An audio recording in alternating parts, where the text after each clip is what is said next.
Pagi anak-anak, jumpa lagi dengan Bu Titi dalam pembelajaran fisika. Kali ini kita akan membahas tentang gelombang stasioner. Materi ini untuk anak-anak SMA kelas 11 MIPA. Semoga semuanya dalam keadaan baik dan sehat. Amin. Mari kita mulai.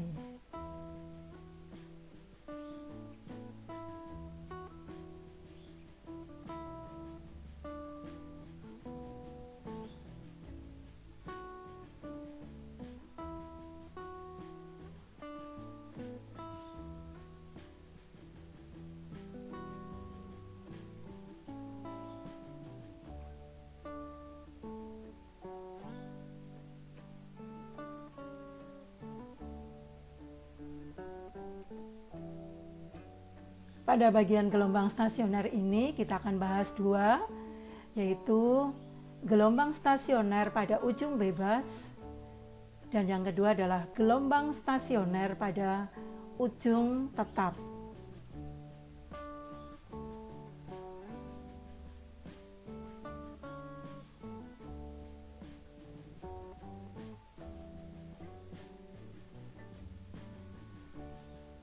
Sebelumnya kita bahas dulu tentang pengertian dari gelombang stasioner.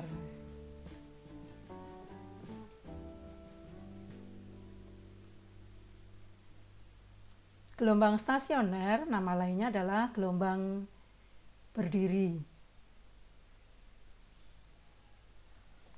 Gelombang stasioner adalah gelombang hasil interferensi dari dua gelombang berjalan, yaitu gelombang datang dan gelombang pantul. Gelombang berjalan kita sudah membahasnya ya.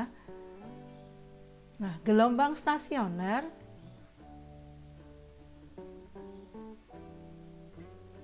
terjadi jika dua gelombang mempunyai frekuensi dan amplitudo yang sama, kemudian bertemu dalam arah yang berlawanan. Karena ada gelombang datang dan gelombang pantul, maka di sini arahnya berlawanan. Tapi dua-duanya termasuk gelombang berjalan.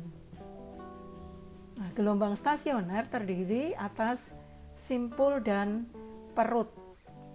Jadi ciri khasnya dari gelombang stasioner ini ada simpul dan perutnya.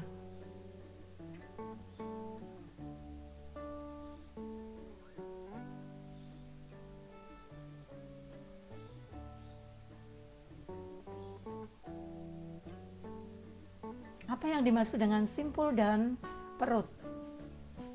Simpul adalah tempat kedudukan titik-titik yang mempunyai amplitudo minimum. Sedangkan perut adalah tempat kedudukan titik-titik yang mempunyai amplitudo maksimum pada gelombang tersebut.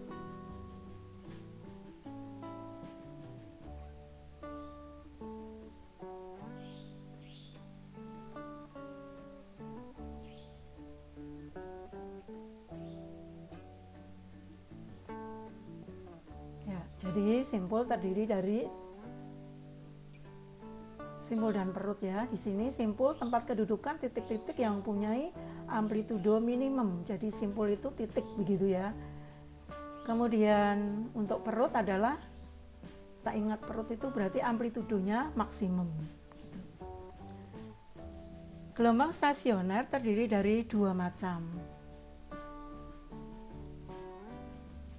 yaitu gelombang stasioner ujung bebas dan gelombang stasioner ujung tetap, nama lainnya ujung terikat. Kita mulai dari yang pertama, yaitu gelombang stasioner pada ujung bebas.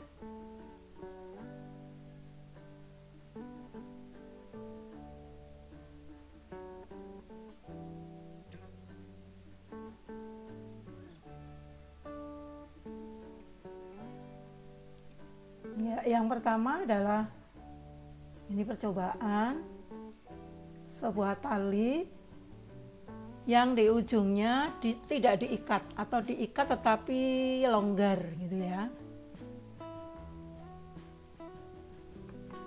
Itu ciri khasnya dari gelombang stasioner ujung bebas. Jadi ini gelombang datang digerakkan ya. Nah di ujungnya ini diikat tetapi longgar. Nanti perbedaan dengan ujung terikat atau tetap ini, kalau yang tetap nanti diikatnya di sini diikat kuat, kalau di sini diikat dengan longgar. Jadi ini gelombang datang ya, tali itu digerakkan. Ini titik pantulnya di sini. Ini gelombang datang sana. Kemudian gelombang pantulnya.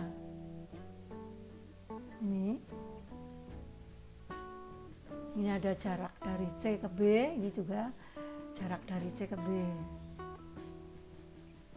Nah, simpangan dari gelombang datang, karena ini merupakan persamaan dari gelombang stasioner ya.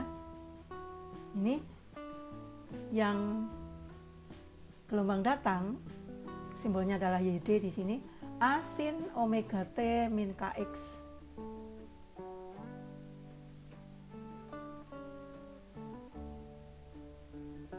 Kita ingat bahwa kalau yang ada minnya di sini berarti gelombang datang ini menjauhi titik acuan. Titik acuannya kan A gitu ya, bergerak sana menjauhi untuk min. Nah sedangkan gelombang pantulnya ini tadi A-nya ya, berarti mendekati itu plus ya, A sin omega T plus KX. Ini adalah persamaan dari simpangannya. Nah, sedangkan simpangan dari C itu adalah simpangan dari gelombang stasioner ujung bebas ini merupakan intervensi gabungan dari simpangan gelombang datang dan simpangan gelombang pantul. Maka ini kita jumlahkan A sin omega T min KX ditambah A sin omega T plus KX. Nah ini menggunakan rumus sin alfa plus sin beta. Anggaplah ini alfanya, ini betanya. Jadi A-nya dikeluarkan dulu, lalu sin alfa plus sin beta. Nah rumusnya di matematika kita selesaikan dulu ya. 2A sin setengah penjumlahannya cos setengah per pengurangannya ya. Kalau di matematika kan ada sin alfa plus sin beta, jadi 2 sin setengah jumlahnya atau alfa plus beta misalnya ya, kemudian cos setengah pengurangannya. Nah alfanya adalah ini omega T min KX, betanya adalah omega T plus KX. Nah ini di jumlah semuanya diuraikan begitu satu persatu ya. 2A sin setengah omega T min KX di sini plus omega T plus KX, ini dibuka kurungnya. Ini juga omega T min KX min omega T plus min KX dan seterusnya, pokoknya kurungnya dibuka ini, sehingga hasilnya adalah 2A sin omega T cos KX. Atau supaya persamaan fungsi yang ada T-nya di belakang, jadi Y dari C ini adalah 2A cos KX sin omega T. Inilah persamaan dari simpangan pada gelombang stasioner ujung bebas. Ya, ini kita balik di sini supaya posisinya omega T ini di belakang. 2A cos KX sin omega T. Jadi di gelombang ujung bebas ini merupakan grafik sinusoida karena di belakang yang ada T-nya ini adalah sin ya. 2A cos KX sin omega T. Inilah persamaan dari simpangan dari gelombang stasioner ujung bebas.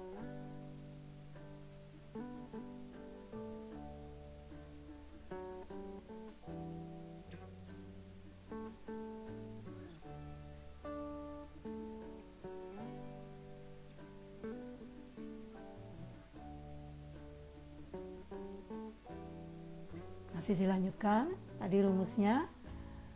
Nah, yang awalnya 2A cos KX ini adalah amplitudonya, A aksen ya. Di buku lain mungkin, atau kalian baca di tulisan yang lain adalah AS begitu ya. Kalau ini A aksen. Jadi simpangannya gelombang stasioner ini atau YC adalah A aksen sin omega T. Sedangkan A-nya adalah 2A cos KX. Nah, A aksen ini adalah amplitudo gelombang stasioner ujung bebas. Jadi grafiknya di sini ada A sin omega T, sedangkan A-nya, A aksennya ini adalah 2A cos KX. Nah, kesimpulannya, amplitudo gelombang stasioner atau A aksen di sini tergantung pada jarak suatu titik terhadap ujung pemantul. Ya. Karena rumusnya adalah 2A cos KX, jadi nilainya tergantung dari X-nya.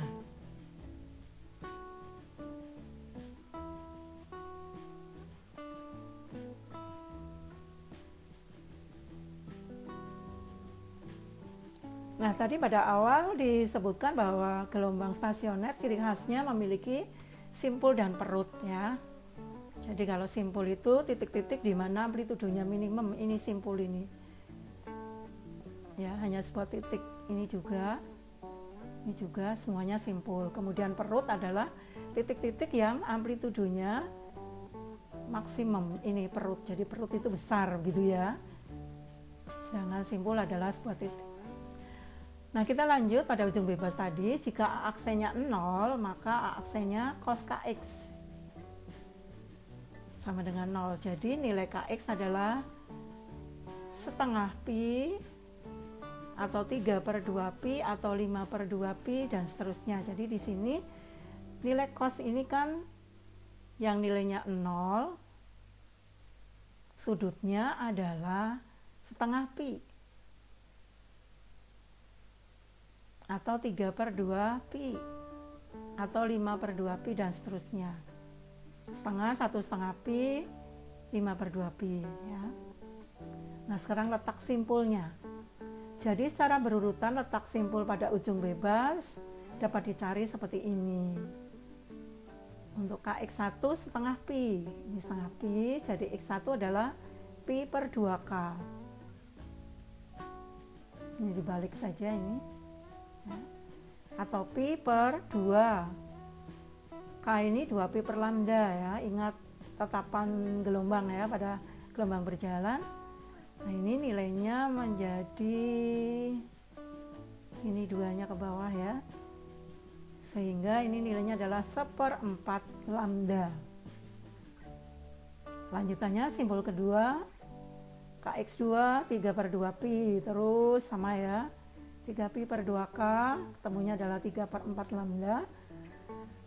Nah, secara teratur berurutan untuk yang simpul ketiga 5/4 lambda, simpul keempat 7/4 lambda ya.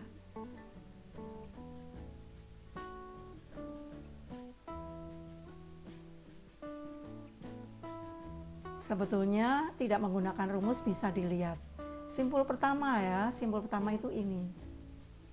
Ini kalau ujung bebas menggambarnya adalah yang terbuka satu, karena ikatannya longgar terjadi perut, begitu ciri khasnya. Nah, kita dapat menghitung ini simpul pertama. Ini simpul kedua. Ini simpul ketiga. Simpul keempat. Dan ini simpul kelima.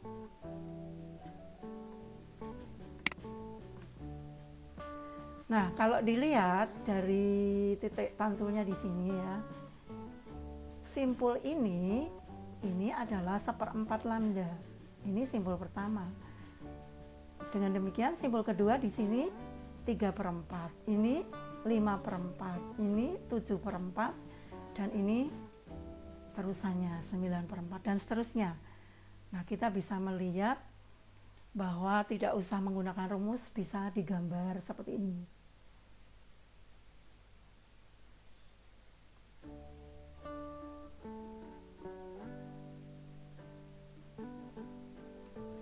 Nah, dari data tadi maka dibuatlah persamaan bahwa untuk letak simpul adalah 2n-1 kali 1/4 lambda atau kelipatan dari bilangan ganjil kali 1/4 lambda. Ini bilangan ganjil ya. Jadi n-nya 1, misalnya 1/4, n-nya 2, 3/4.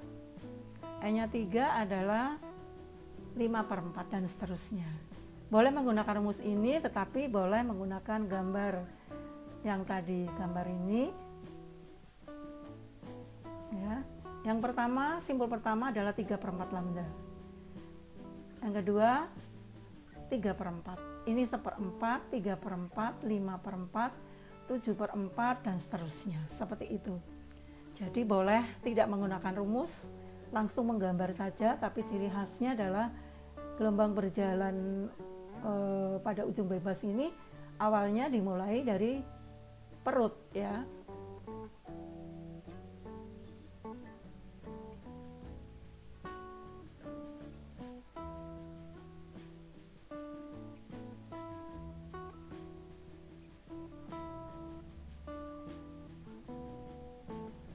Ya, sekarang letak perut ya. Perut gelombang terjadi jika A mencapai harga maksimum. A-nya akan maksimum jika cos X-nya 1 ya. Nilai cos itu nilai maksimumnya adalah 1. Jadi cos yang nilainya 1 adalah 0, pi, 2pi, 3pi. Jadi kelipatan dari pi ya. Kemudian letak kedudukannya perut ini Kx1 0, X1 0, Kx2 pi, X2-nya pi per K, pi per 2 pi per lambda atau setengah lambda. Kemudian ini pi setengah lambda atau 1/2, ini 2/2. Kemudian kita bisa memprediksi untuk perut keempat dan seterusnya adalah seperti ini. Perut keempat adalah 3/2, 4/2, dan seterusnya. Nah, kesimpulannya di sini n-1 kali setengah lambda. Kelipatan bilangan apa ini ya, asli ya. Jadi setengah lambda,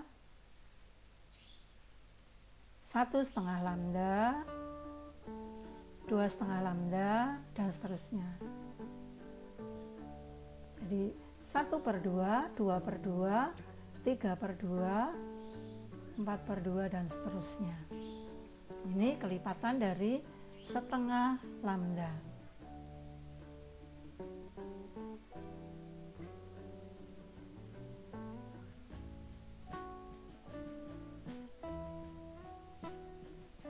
Contoh soal. Sebuah tali yang panjang, salah satu ujungnya digetarkan terus-menerus dengan amplitudo 10 cm periode 2 sekon. Sedangkan ujung yang lain dibuat bebas. Jadi di sini sudah jelas bahwa ini adalah gelombang stasioner ujung bebas. Jika cepat rambat gelombang pada tali tersebut 18 cm per sekon dan pada tali terjadi gelombang stasioner, tentukanlah A amplitudo gelombang stasioner pada titik P yang berjarak 12 cm dari ujung bebas. B letak simpul kedua dan perut ketiga dari ujung bebas. Ini diketahuinya.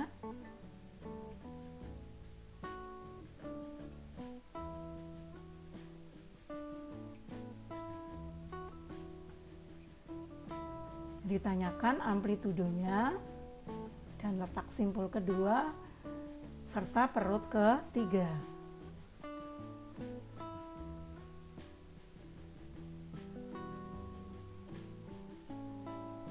Jawabnya yang A, besarnya amplitudo di titik P yang berjarak 20 cm dari ujung bebas adalah, nah ini amplitudonya 2A cos Kx, 2A cos pi per 18. Masukkan nilainya ya. 2 kali 10 cos 2/3. Ini 12 per 18, ini 2/3 pi. Jadi sebetulnya kita mencari sudut di belakang ini sudut berapa, sehingga nanti nilai cosnya bisa dicari. Ternyata di sini cos 2/3 pi, 2/3 kali 180 cos 120. Cos 120 adalah min setengah. Jadi di sini 20 kali min setengah, min 10 cm. Jadi besarnya amplitudo adalah 10 cm.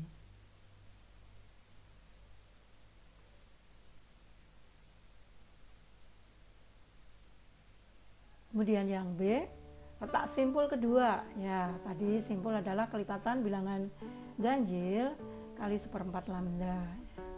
Untuk simpul kedua berarti ini n-nya 2. 3/4 kali 36, 27 cm. Kemudian letak perut ketiga, n-1 kali setengah lambda. N-nya adalah 3 ya. 2 kali 18, 36 cm. Seperti itu anak-anak.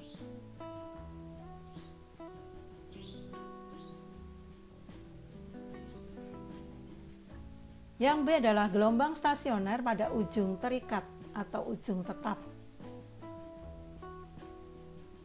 Ini awalnya kita disuruh melakukan kegiatan ya, seperti awal tadi sebetulnya. Jadi gerakan seutas tali dengan mengikatkan tali pada ujung tiang. Nah ini dibuat kuat, kalau tadi kan dibuat longgar. Ini ciri khasnya dari gelombang stasioner pada ujung tetap ya, sehingga tali tersebut tidak dapat bergerak. Jadi di pinggirnya ini digerakkan, tetapi di sini diikat erat. Ini gelombang datang, ini gelombang pantul.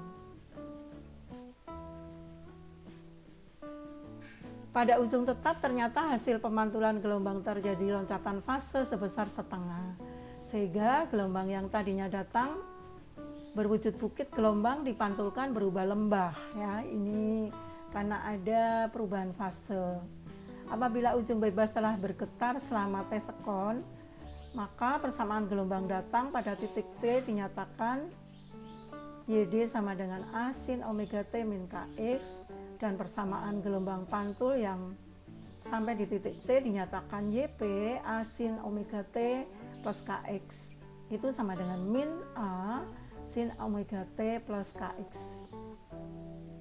Persamaan gelombang stasioner dapat diperoleh dengan menjumlahkan persamaan gelombang datang dan gelombang pantul. Jadi bedanya untuk ujung tetap ini YD-nya A sin omega T min Kx, YP-nya adalah min A sin omega T plus Kx. Jadi di sini minnya karena ada pembalikan fase.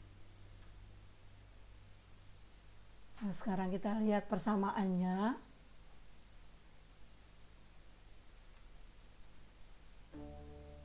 Ya, seperti tadi ya, YC adalah YD plus YP. Ini YD-nya, ini YP-nya, jadi min sekarang. Ini A,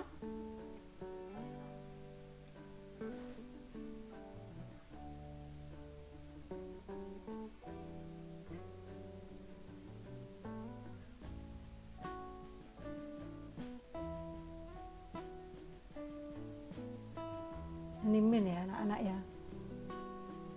Jadi asin, ini min sekarang. Apa ini keliru?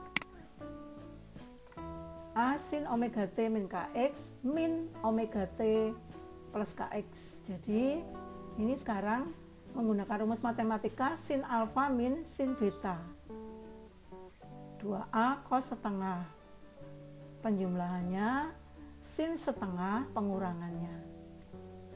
Kalau tadi kan sin alfa plus sin beta, ini sekarang sin alfa min sin beta. Jadi dibalik ya, 2A cos setengah penjumlahannya, sin setengah pengurangannya. Seperti tadi, ini dibuka ya, kurungnya omega T min Kx plus omega T plus Kx. Ini juga omega T min Kx min omega T min Kx. Nah, akhirnya hasilnya adalah 2A cos omega T sin Kx. Atau kita buat persamaan fungsi waktunya di sini 2A sin Kx cos omega T. Nah, kalau tadi yang ujung bebas ini di sini adalah fungsi sin ya. Tetapi kalau yang ujung tetap di sini adalah fungsi cos. Gelombang cosinusoida. 2A sin Kx cos omega T. Sama seperti tadi, kita hitung 2A sin Kx adalah amplitudenya, amplitude gelombang stasionernya ya. Nah, ini ciri khasnya simpul semuanya ya, tertutup, terikat begitu. Nilai-nilainya jadi aksen 0, aksen akan sama dengan nilai sin Kx-nya 0, sehingga nilainya adalah pi, 2pi, 3pi, 4pi. Nah, kita nanti dapat melihat dari ini simpul 1, yang ini simpul 2, kemudian simpul 3, simpul 4, bisa dilihat seperti tadi. Nah, ini perut 1, perut 2, perut 3, dan seterusnya. Jadi tidak dengan rumus tidak apa-apa, kita bisa langsung menggambar seperti ini. Ciri khasnya dua-duanya simpul ya. Gambar aja gelombangnya, kemudian simpul pertama berarti 0, simpul kedua setengah lambda, simpul ketiga 1 lambda. Kalau perut yang pertama adalah, ini perut yang pertama 1/4 lambda, dan seterusnya. Namun kita ikuti saja teorinya ini ya. Jadi secara berurutan letak simpulnya, simpul pertama Kx1 0, X1 0, simpul kedua Kx2 pi, jadi X2 nya pi per K, nilainya setengah lambda. Simpul ketiga 2/2, simpul keempat 3/2, simpul kelima adalah 4/2. Nah, sekarang disimpulkan n-1 kali setengah lambda.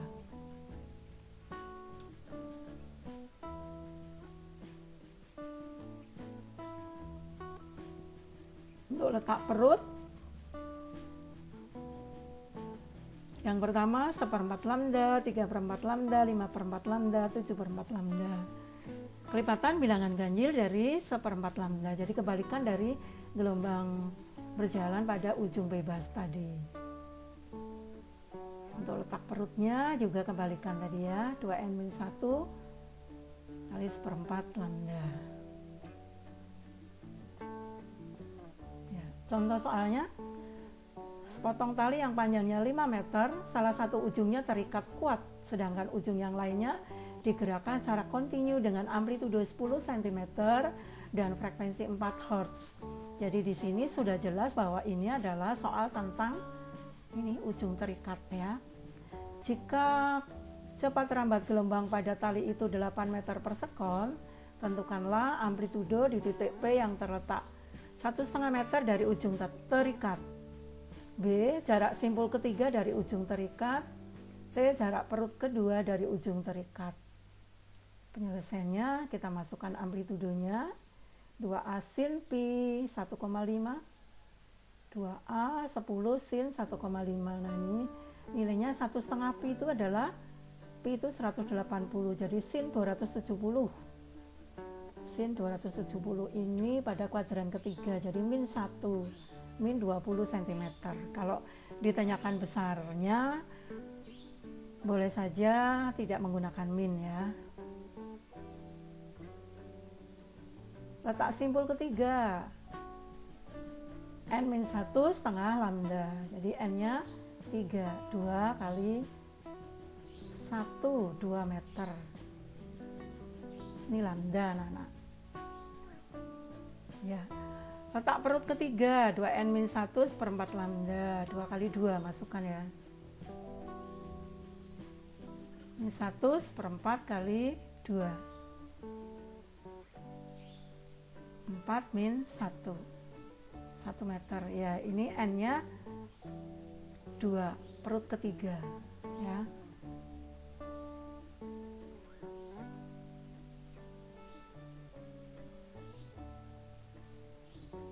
Bagian yang terakhir adalah percobaan melde. Ini alatnya, ada vibrator, kemudian ini ada tali ya, benang misalnya, dihubungkan dengan katrol. Katrolnya diberi beban seperti ini.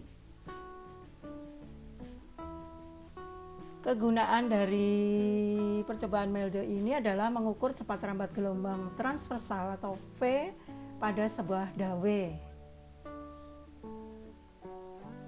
Cara kerjanya, ketika vibrator dihidupkan, talinya bergetar. Kemudian nanti pada tali merambat gelombang stasioner. Selanjutnya vibrator digeser menjauh atau mendekat katrol secara perlahan, terbentuk gelombang stasioner dengan posisi yang berubah-ubah.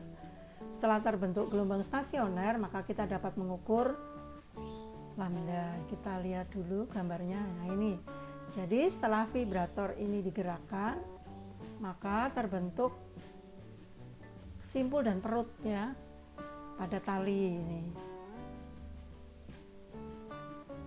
Kemudian nanti caranya vibratornya digerakkan mendekat atau menjauh dengan katrol ini. Ya, nanti akan terbentuk pola yang beda-beda. Pola dari gelombang stasioner yang berubah-ubah. Seperti itu. Nah, setelah terbentuk gelombang stasioner, maka kita dapat mengukur panjang gelombangnya.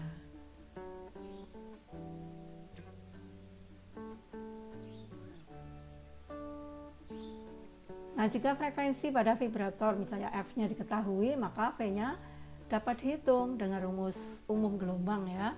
V-nya adalah lambda kali F. Hanya seperti itu. Nah, untuk mengetahui faktor yang mempengaruhi V dapat dilakukan dengan mengubah-ubah panjang talinya, masang talinya, jadi L-nya ya, lalu M-nya dan tegangannya. Tegangan tali itu berat beban. Berat itu M kali G, jadi massa talinya. Massa beban ya, ada dua massa di sini, massa tali dan massa beban. Nah, berdasarkan percobaan diperoleh bahwa kecepatan merambat gelombang pada dawe adalah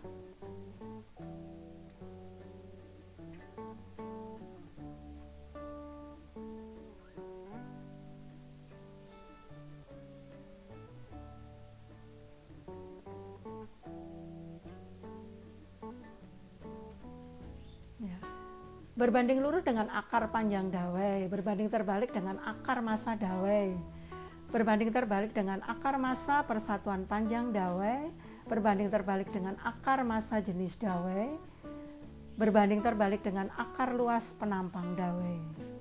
Kesimpulannya, sekarang rumusnya seperti ini. Jadi V akar F kali L per M atau F per mu, ini awalnya ya, atau F sama dengan akar F rho kali A. Ini nanti dihubungkan dengan rumus rho adalah M per V, gitu ya. V cepat rambat gelombang meter per sekon, F-nya gaya tegangan dawe Newton, L panjang dawe meter, M massa dawe kilogram, mu massa persatuan panjang kilogram per meter, rho massa jenis dawe kilogram per meter kubik, A luas penampang dawe.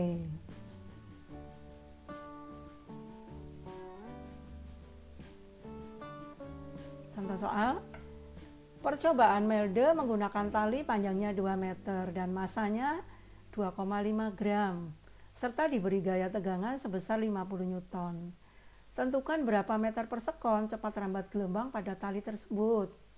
Perhatikan di sini satuannya gram, ini Newton, di sini meter, sehingga satuannya harus setara ya. Jadi di sini harus kilogram supaya V-nya meter per sekon gitu. Jadi ini samakan L 2 meter, M-nya 2,5 kali 10⁻³ 3. Ini jadikan kilogram, massanya F-nya 50 Newton. Jadi V-nya masukkan V akar FL per M 50 kali 2 kali M-nya ini akar 40.000 sama dengan 200 meter per sekon ya. Jadi cepat rambat gelombang pada tali adalah 200 meter per sekon. Ya, soal dari hukum Helde ini bisa bervariasi, mungkin ditanyakan gayanya, mungkin ditanyakan panjangnya, mungkin ditanyakan masa bebannya, dan seterusnya di bawah.